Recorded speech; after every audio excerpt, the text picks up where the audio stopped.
আসসালামু আলাইকুম। সবাইকে স্বাগত জানাচ্ছি গ্লোবাল ভিউজে। আপনাদের সঙ্গে আছি আমি সুরভি দিবা। উপসাগরীয় অঞ্চলে গতকাল রোববার দিবাগত রাতে যুক্তরাষ্ট্র ও ইরানের মধ্যে আবার পাল্টাপাল্টি হামলার ঘটনা ঘটেছে। এতে হরমুজ প্রণালীকে কেন্দ্র করে তৈরি হওয়া মধ্যপ্রাচ্যের অচলাবস্থা আরও তীব্র হয়ে উঠেছে। ইরানের মহাশহর এলাকায় কৃষি পানি পাম্পিং স্টেশনে মার্কিন হামলায় অন্তত একজন নিহত ও 4 জন আহত হয়েছেন। তেহরান জানিয়েছে সাম্প্রতিক এসব হামলা গত কয়েক মাসের কূটনৈতিক সব প্রচেষ্টাকে ব্যর্থ করে দিয়েছে। মার্কিন সামরিক বাহিনীর এক মুখপাত্র দাবি করেছেন, পারস্য উপসাগরের সরু প্রবেশপথ দিয়ে যাওয়ার সময় আরেকটি বাণিজ্যিক জাহাজকে ইরানের ইসলামী বিপ্লবী গার্ড বাহিনী নিশানা করার পর যুক্তরাষ্ট্র নতুন করে ইরানের সামরিক বেসামরিক স্থাপনায় হামলা চালিয়েছে। একসময় এই পথ দিয়েই বিশ্বের 1/5 তেল ও প্রাকৃতিক গ্যাস পরিবহন করা হতো। এই প্রণালী দিয়ে সামুদ্রিক যান চলাচল নিয়ে ওয়াশিংটন ও তেহরান দুই পক্ষই পরস্পর বিরোধী দাবি করে আসছে। দুই দেশের মধ্যে স্বাক্ষরিত চুক্তি নিয়ে আলোচনার ক্ষেত্রে এই প্রণালী তেহরানের জন্য একটি বড় শক্তির জায়গা। মার্কিন সামরিক বাহিনী গতকাল থেকে ইরানের উপর আরও হামলা চালানো শুরু করেছে। মার্কিন সেন্ট্রাল কমান্ড দাবি করেছে তারা হরমুজ প্রণালী দিয়ে চলাচলকারী আন্তর্জাতিক জাহাজগুলোতে ইরানের হামলা চালিয়ে যাওয়ার সক্ষমতা কমিয়ে দিতে বিভিন্ন স্থানে নিখুঁতভাবে আঘাত হানতে গোলাবারুদ দিয়ে ডজন ডজন লক্ষ্যবস্তুতে আঘাত এনেছেন।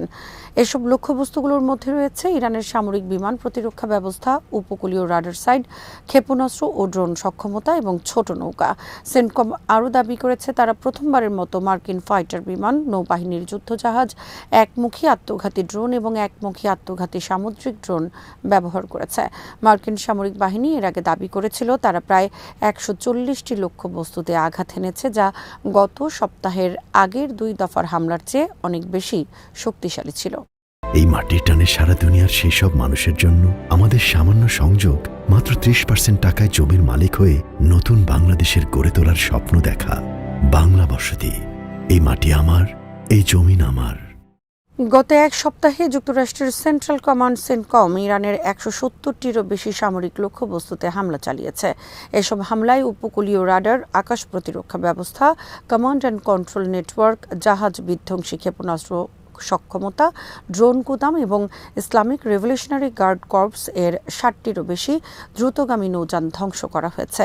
লক্ষ্য ছিল হরমুজ প্রণালীতে ইরানের সামরিক সক্ষমতা দুর্বল করা, তবে সংঘাতকে পূর্ণাঙ্গ যুদ্ধের রূপ না দেয়া। এই হামলার পেছনে ছিল আইআরজিসির বাণিজ্যিক তেলবাহী জাহাজে হামলার অভিযোগ। এর ফলে হরমুজ প্রণালীতে জাহাজ চলাচল ব্যাহত হয় এবং বৈশ্বিক জ্বালানি সরবরাহ নিয়ে উদ্বেগ তৈরি হয়। যুক্তরাষ্ট্রের মতে নিরাপদ নৌ চলাচল নিশ্চিত করতে ইরানের নৌ সামরিক সক্ষমতার উপর চাপ বজায় রাখা প্রয়োজন। অন্যদিকে ইরান হরমুজ প্রণালীকে প্রতিপক্ষের উপর চাপ সৃষ্টির কার্যকর কৌশল হিসেবে দেখছে। ক্ষেপণাস্ত্র, ড্রোন ও দ্রুতগামী নৌযানের মাধ্যমে সীমিত আক্রমণ চালিয়ে প্রণালীকে অনিশ্চয়তার মধ্যে রাখাই তাদের লক্ষ্য। তবে এই নীতির প্রভাব শুধু যুক্তরাষ্ট্র নয়, উপসাগরীয় দেশ চীন, ভারত ও ইউরোপের মতো বড় তেল আমদানিকারকদের উপরও পড়ছে, যা দীর্ঘমেয়াদে ইরানের জন্য রাজনৈতিক ও অর্থনৈতিক ক্ষতির কারণ হতে পারে। এদিকে প্রেসিডেন্ট ডোনাল্ড ট্রাম্প প্রশাসন সামরিক চাপের পাশাপাশি শান্তি আলোচনা চালিয়ে যাওয়ার কথা বলেছে।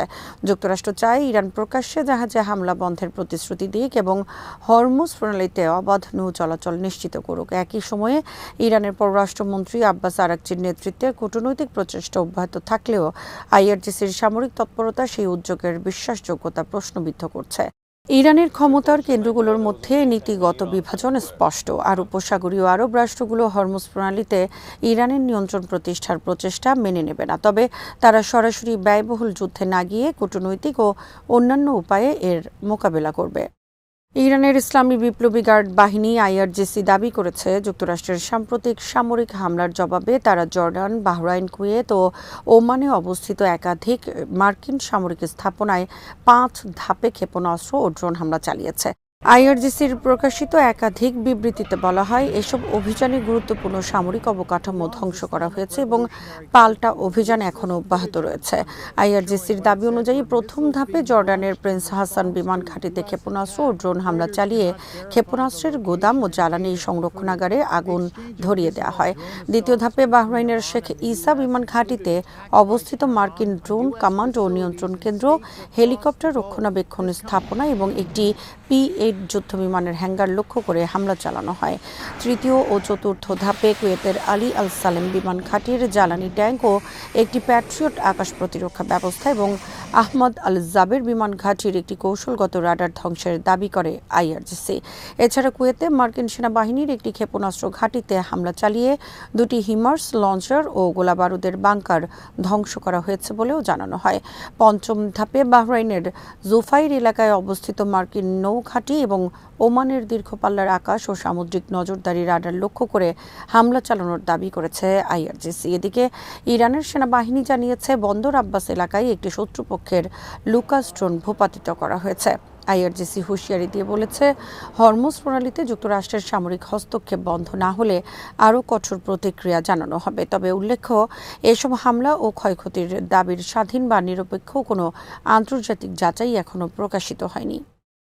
ইরানের পররাষ্ট্র মন্ত্রণালয়ের মুখপাত্র ইসমাইল বাঘাই বলেছেন, ইসলামী বিপ্লবের সর্বোচ্চ নেতা আয়াতুল্লাহ সৈয়দ আলী খামেনি ও যুক্তরাষ্ট্র ও ইসরায়েলের হামলায় নিহত অন্যদের হত্যাকাণ্ডের বিচার এবং রক্তের প্রতিশোধ নেওয়া ইরানের মৌলিক নীতি ও জাতীয় দাবি। সোমবার সাপ্তাহিক সংবাদ সম্মেলনে তিনি জানান, দায়ীদের জবাবদিহির আওতায় আনতে তেহরান আন্তর্জাতিক ও অভ্যন্তরীণ উভয় আইনি ব্যবস্থাই ব্যবহার করবে। বাঘাইয়ের দাবি, 28 ফেব্রুয়ারি যুক্তরাষ্ট্র ও ইসরায়েলের কথিত 40 দিনের যুদ্ধের প্রথম দিনে আয়াতুল্লাহ খামেনি এবং তার পরিবারের কয়েকজন সদস্য নিহত হন। তিনি বলেন, হাজারো মানুষের মৃত্যুর জন্য দায়ীরা এখন নিজেদের ভুক্তভোগী হিসেবে তুলে ধরছে, কিন্তু এতে কেউ বিভ্রান্ত হবে না এবং ন্যায় বিচারের প্রচেষ্টা থামবে না। তিনি যুক্তরাষ্ট্রের বিরুদ্ধে ইসলামাবাদ সমঝোতা স্মারক লঙ্ঘনের অভিযোগও তোলেন। তার ভাষ্য, 17 জুন স্বাক্ষরিত 14 দফার এই সমঝোতার মূল ধারাগুলো ওয়াশিংটন কার্যত অকার্যকর করে দিয়েছে। বাঘাই বলেন, চুক্তির পঞ্চম ধারায় হরমুজ প্রণালী পুনরায় চালু ও ব্যবস্থাপনার দায়িত্ব ইরানের উপর ন্যস্ত ছিল এবং 1 মাসের সময়সীমা শেষ হওয়ার আগেই যুক্তরাষ্ট্র নিজেদের অঙ্গীকার থেকে সরে আসে। মার্কিন প্রেসিডেন্ট ডোনাল্ড ট্রাম্পের সাম্প্রতিক মন্তব্য প্রত্যাখ্যান করেন বাঘাই। তিনি বলেন, ওমানের মাস্কাটে অনুষ্ঠিত সর্বশেষ বৈঠকে ইরানের পারমাণবিক কর্মসূচি নিয়ে কোনো আলোচনা হয়নি। আলোচনার একমাত্র বিষয় ছিল হরমুজ প্রণালীতে জাহাজ চলাচলের নিরাপত্তা নিশ্চিত করা। বাঘাইয়ের দাবি, ওমানের সঙ্গে সমন্বয় করে নিরাপদ নৌপথ নিশ্চিত করার একটি ব্যবস্থা গড়ে তোলার চেষ্টা করা হয়েছিল, কিন্তু যুক্তরাষ্ট্রের চাপের কারণে তা সম্ভব হয়নি। তিনি বলেন, উপকূলীয় রাষ্ট্র হিসেবে হরমুজ প্রণালীতে নিজেদের জাতীয় স্বার্থ রক্ষায় প্রয়োজনীয় ব্যবস্থা নেওয়ার অধিকার ইরানের রয়েছে এবং যুক্তরাষ্ট্র ও ইসরায়েলকে এই জলপথ ব্যবহার করে ইরানের বিরুদ্ধে পদক্ষেপ নিতে দেয়া হবে না।